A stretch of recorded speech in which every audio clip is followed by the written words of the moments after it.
Olá! Hoje nós vamos falar sobre Paulo Leitão. O testemunho dele é uma pessoa que é um ex-usuário de droga, aí teve uma conversão numa igreja pentecostal evangélica, se tornou pastor nesta igreja e depois veio para a Igreja Católica, se converteu à Igreja Católica. E o Paulo Leitão é um excelente apologeta. O que é um apologeta? É alguém que defende a fé católica, porque como ele esteve já, não vou dizer do outro lado, porque eles não estão do outro lado, eles são cristãos também, né? Nós somos cristãos, Jesus é o nosso Senhor e Salvador. Mas como ele teve evangélico há muito tempo, ele conhece muito como os evangélicos pensam e como eles criticam a igreja. Ele começou a estudar a doutrina católica e se converteu à Igreja Católica. Então, eu vou deixar para vocês aqui o testemunho deles. Claro que quando a gente fala em apologética, eu não preciso atacar o outro, né? Para defender a minha fé, eu não preciso atacar o outro. Mas eu gosto dos estudos dele, dos vídeos dele. Teve um programa na TV Potiguar e fica aqui o depoimento deste novo católico que foi pastor evangélico. Valeu? Gostou? Se você gostar, deixa o seu joinha aí, ative as notificações para receber mais vídeos de formação aqui do nosso canal, pelo menos 2 vídeos novos por semana. Abraço, fica com Deus, louvado seja o nosso Senhor e Salvador, único Salvador Jesus Cristo, bendita seja a sua mãe. Bom vídeo aí.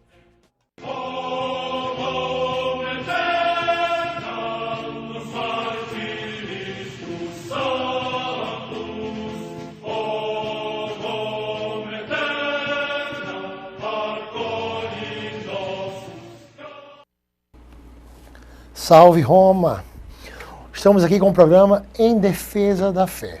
Como todos sabem, o programa Em Defesa da Fé é um programa apologético.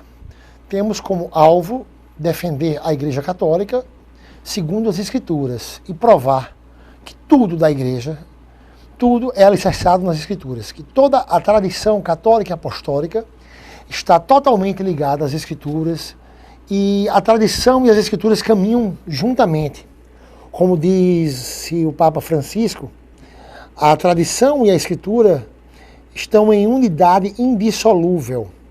Então, toda semana a gente escolhe um tema e prova que esse tema, ou um dogma da Igreja, é totalmente bíblico. E hoje, especificamente, é uma exceção. Hoje, conforme tinham me pedido, muita gente pediu: Paulo, por que você não dá seu testemunho? Por que você não conta como foi que você, sendo um pastor protestante, migrou para a Igreja Católica e hoje é um defensor da Igreja? Então eu resolvi hoje o dia ser dedicado ao testemunho. Então eu vou contar cada detalhe que me levou de pastor protestante a um leigo católico. Vou contar cada detalhe que me fez migrar, como eu fui descobrindo através das Escrituras que a Igreja Católica é a única igreja de Deus na Terra. Que a Igreja Católica é o corpo de Cristo na Terra. É a única instituição autorizada por Deus. Quem já foi protestante, mesmo se não tivesse sido um líder denominacional, mas quem era protestante e fazia muito trabalho para a denominação, era muito alicerçado a um grupo denominacional e se converteu católico, sabe que passa a haver muitas perseguições. Principalmente, a primeira coisa que acontece é porque ele perde todo o meio de amizade. Todo o meio social que ele convivia é rompido de imediato. Mesmo que ele tente ainda conservar aqueles mesmos amigos, fica praticamente impossível, né? Começam muitos ataques e fica sem condições de convivência. Então eu vou poupar alguns nomes, né? Vou contar cada detalhe da conversão, mas só vou expor a mim mesmo, e a mais ninguém. O interessante que quando eu me converti protestante, eu sendo de uma família paterna ateísta e família materna católica, mas tinham muitos parentes já protestantes. Quando eu me converti protestante, eu me converti em uma igreja protestante tipicamente moderna, né? O que a gente chama de neopentecostalismo, né? Onde o dinheiro é o alvo. Como eu sempre digo, o dinheiro é o alvo de todo o protestantismo, não só das igrejas neopentecostais. Desde que o protestantismo surgiu, o dinheiro tem sido alvo. Até tem um livro de Max Weber, né, A Ética Protestante e o Espírito do Capitalismo, mostra que o protestantismo histórico ele é da prosperidade. A diferença é que o neoprotestantismo, o protestantismo pentecostal, eles usaram a teologia da prosperidade de forma explícita, para que todo mundo note, assim, o pede, aquelas barganhas com Deus que eles impõem ao público, é feito de forma direta. Mas desde que surgiu o protestantismo, o alvo tem sido a questão do crescimento material, né? Então essa foi a minha primeira observância que me fez desanimar com o protestantismo. Eu congregando numa denominação, eu comecei a perceber que o protestante ele não considera o pobre como o povo de Deus. E eu vi que nos evangelhos, né, existe uma predileção aos pobres. Os pobres são prediletos do reino claramente.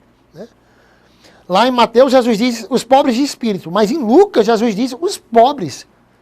Bem-aventurados sois vós, os pobres, que vosso é o reino de Deus. Em Mateus ele diz pobre de espírito, mas em Lucas ele diz pobres. Né? E a palavra mesmo diz que é mais fácil um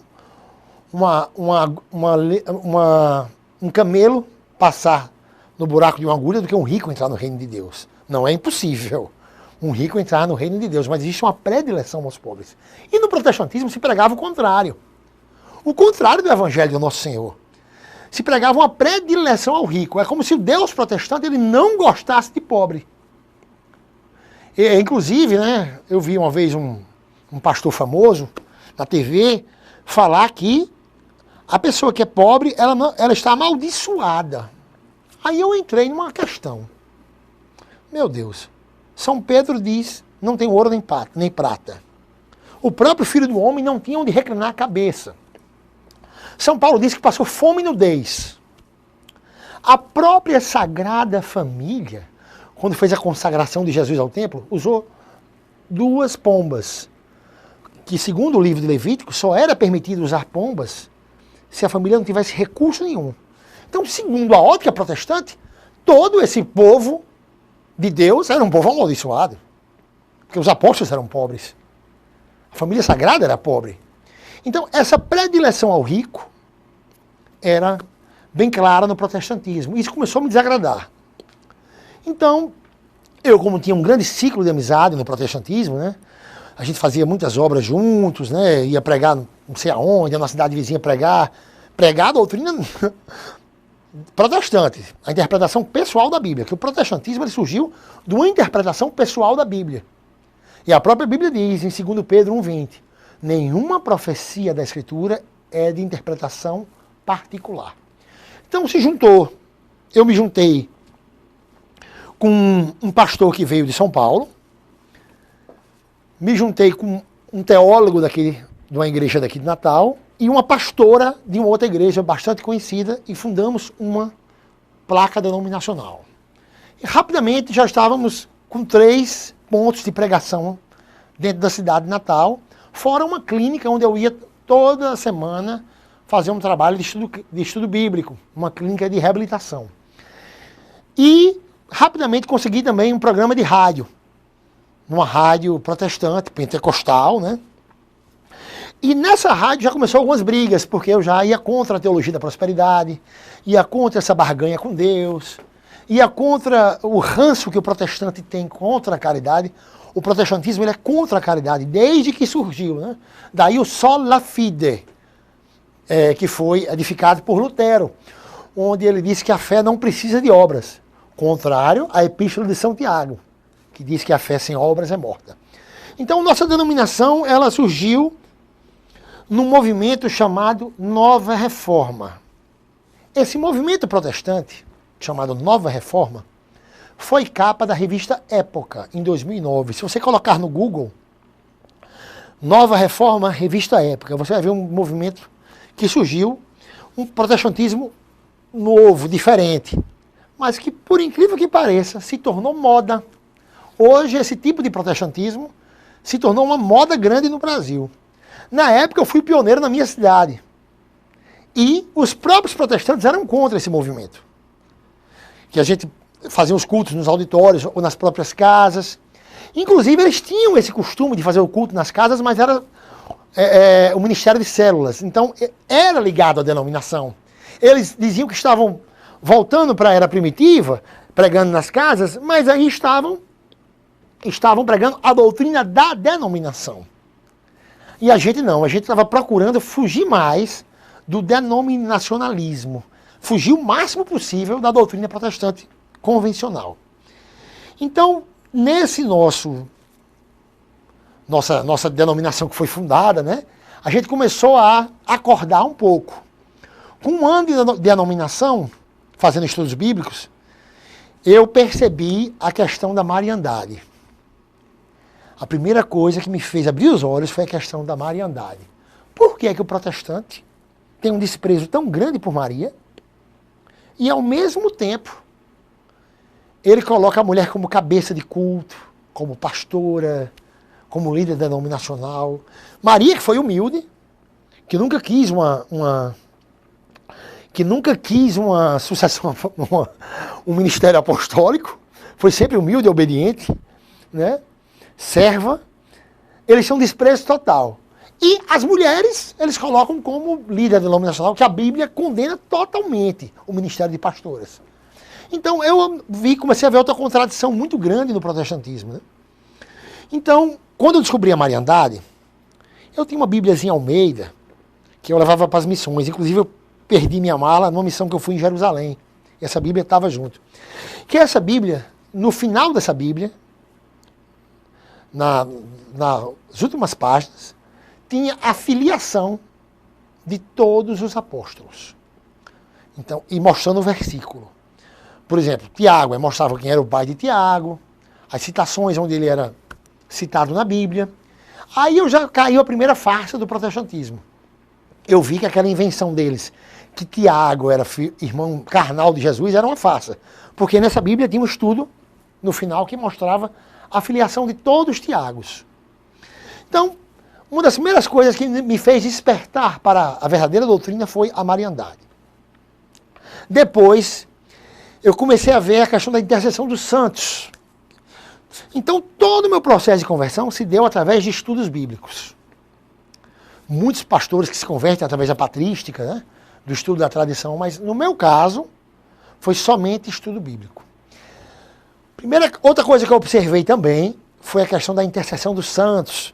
É claríssima nas Escrituras a intercessão dos santos. Você vê em Apocalipse 5, 8, 8, 3, Apocalipse 6, do 9 ao 11, várias passagens onde os mártires e os santos do céu intercedendo diante do trono, rezando diante do trono.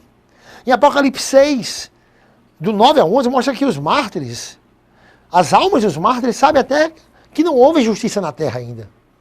Então, tudo isso me foi fazendo despertar da doutrina das placas, que estava me afastando do verdadeiro evangelho e da igreja do Nosso Senhor. Não deixava eu ver a verdade. No próximo bloco, eu vou falar aqui como foi difícil admitir que a Igreja Católica era a única igreja de Jesus Cristo. E como eu tive que fechar as portas, encerrar meu programa na rádio e admitir para todos que eu agora era católico, apostólico e romano. Até o próximo bloco com o programa Em Defesa da Fé.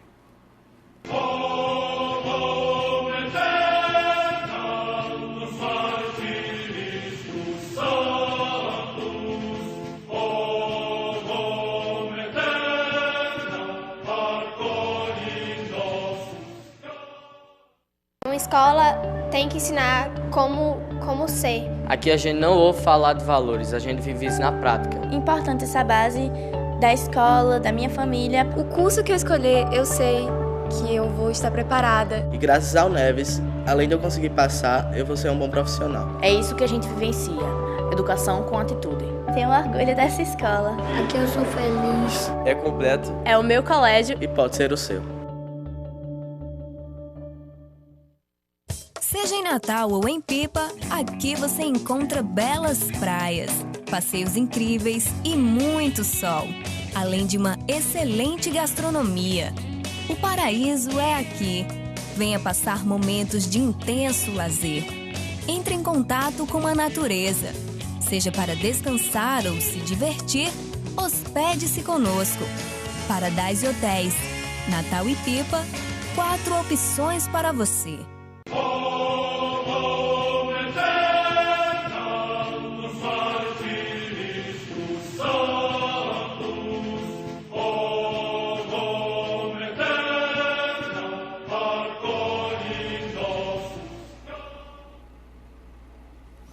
Continuando o testemunho de conversão, quando a gente já estava estabilizado em 3 pontos de Natal, né, esse movimento estava crescendo muito no Brasil, né? Esse movimento de um tipo de neoprotestantismo que hoje é uma grande moda. Inclusive é tão diabólico quanto os outros tipos de protestantismo, porque também tem um proselitismo, né? Uma tentativa de tirar da Igreja de Deus, né, e fazer prosélitos, né?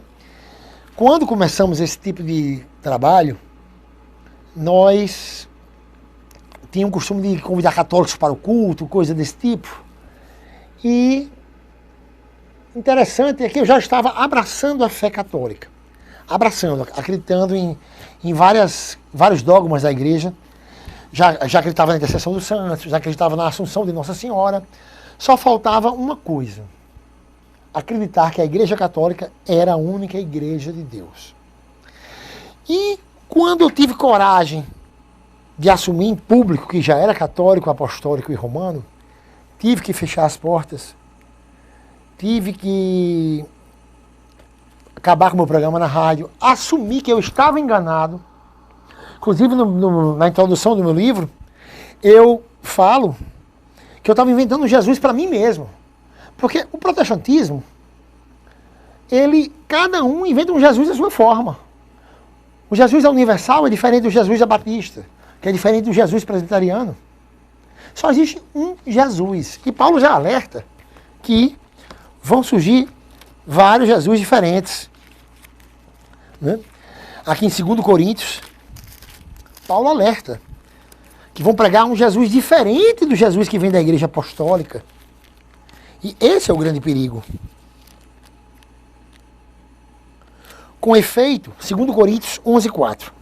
Com efeito, se vem alguém e vos proclama outro Jesus diferente daquele que vos proclamamos, ou se acolheis um espírito diverso do que recebestes, ou um evangelho diverso daquele que abraçaste, vós o suportais de bom grado, ou vós o aceitais, em algumas traduções. E é justamente o que acontece. Quando um cara aceita Jesus na Igreja Batista, ele está aceitando Jesus de lá. Quando ele aceita um Jesus na Assembleia de Deus, ele está aceitando um Jesus inventado pela Assembleia. Um Jesus que faz sapatear, que faz adivinhações. Então é um Jesus para cada denominação. Então a primeira coisa que eu vi é que todo protestantismo, ele prega uma doutrina diferente da outra. E tudo tirado da mesma Bíblia. Então, quando eu fechei as portas e me assumi católico, o inimigo jogou outra cilada para cima de mim. Foi incrível. Porque eu já aceitava todos os dogmas da igreja, quase todos os dogmas, exceto que a Igreja Católica era a única Igreja de Deus na Terra. Então, olha que cilada o inimigo me armou. Eu conheci um pessoal que se dizia católico, mas era de uma seita chamada ICAB, Igreja Católica Apostólica Brasileira, que eles ordenavam o padre em 6 meses. Tipo protestantismo, né? Que protestantismo não existe a ordenação de pastor. O pastor da Assembleia, o cara que Seymour, que um dos inventores da Assembleia de Deus nos Estados Unidos, era leigo. Né? O próprio Lutero, quem foi que ordenou Lutero? Para ele ser pastor. Então, a ordenação real que vem de Deus tem que vir da era apostólica. Né? Da igreja primitiva. Da sucessão de Pedro. O único pastoreio de Deus autorizado na terra é sobre a sucessão de Pedro. Então, essa seita chamada ICAB, Igreja Católica Apostólica Brasileira, me convidou. Eu fui numa suposta missa que eles fazem. E eles enganam muito bem, porque eles colocam a igreja com os mesmos nomes das igrejas católicas, botam imagens de santos. Então, é um protestantismo disfarçado. É uma heresia disfarçada. Né? É uma divisão disfarçada de igreja. E eu quase que caio. Ainda fiquei indo, tudo, fiquei me comunicando, até que eu me aprofundei mais nas Escrituras e vi que a única igreja que Deus fundou foi católica, apostólica e romana. Então, todo o ciclo de amizade que eu tinha quando eu era pastor, ele foi se fragmentando, porque quando eu rejeitava muito entrar nas redes sociais. Quando eu resolvi fazer um Facebook, vários deles me adicionaram. Mas quando via eu pregando o verdadeiro evangelho, que só há uma igreja, né, que Nossa Senhora é mãe dos cristãos, que Nossa Senhora é plenamente santa, plenamente virgem, mostrando biblicamente, eu provando a Imaculada Conceição, eles não conseguiam suportar. Eles não conseguiam suportar, então uns iam me deletando e por aí vai. Outros ainda conseguiram, teve várias conversões, né? Inclusive do pessoal que estava na igreja junto comigo. No caso de uma que era bispa de uma igreja protestante, ela se converteu católica, hoje é minha comadre. A família dela também, mais uns 2 se converteram católicos, e a outra grande parte, os outros que lideravam junto com a gente, o outro pastor que veio de São Paulo, voltaram para o protestantismo, né?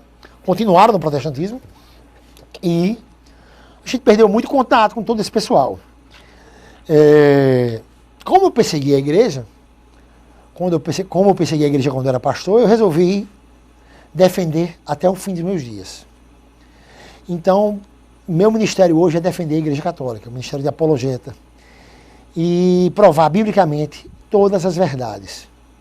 E isso vai ser incômodo a muita gente. Isso vai ser muito incômodo, né? E a gente não pode se calar. Esse mês de janeiro, no final, viajei em missões. Nesse final do mês de janeiro já está agendado para 2 viagens em maio, já agendadas, e outras a confirmar. As pessoas que querem palestra ou catequese em algumas comunidades, né, liguem para o 084 9671 1616.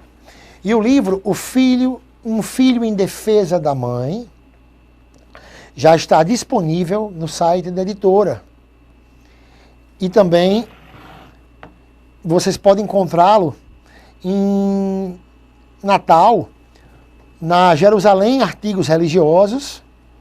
Vocês encontram também na Banca do Tota, ali, Banca Cidade do Sol, perto do CCAB. Encontram outras bancas também da Afonso Pena. Em João Pessoa já está disponível em algumas lojas, em Minas também.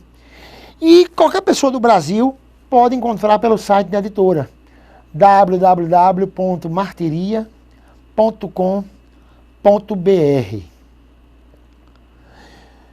Então, minha gente, esse livro defende todos os dogmas marianos. Todos os ataques protestantes são refutados nesse livro e destruídos biblicamente.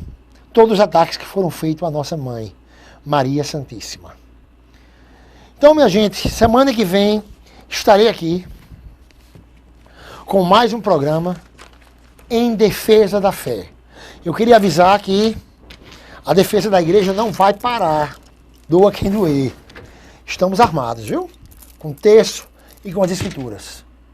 Até a semana que vem com o programa Em Defesa da Fé.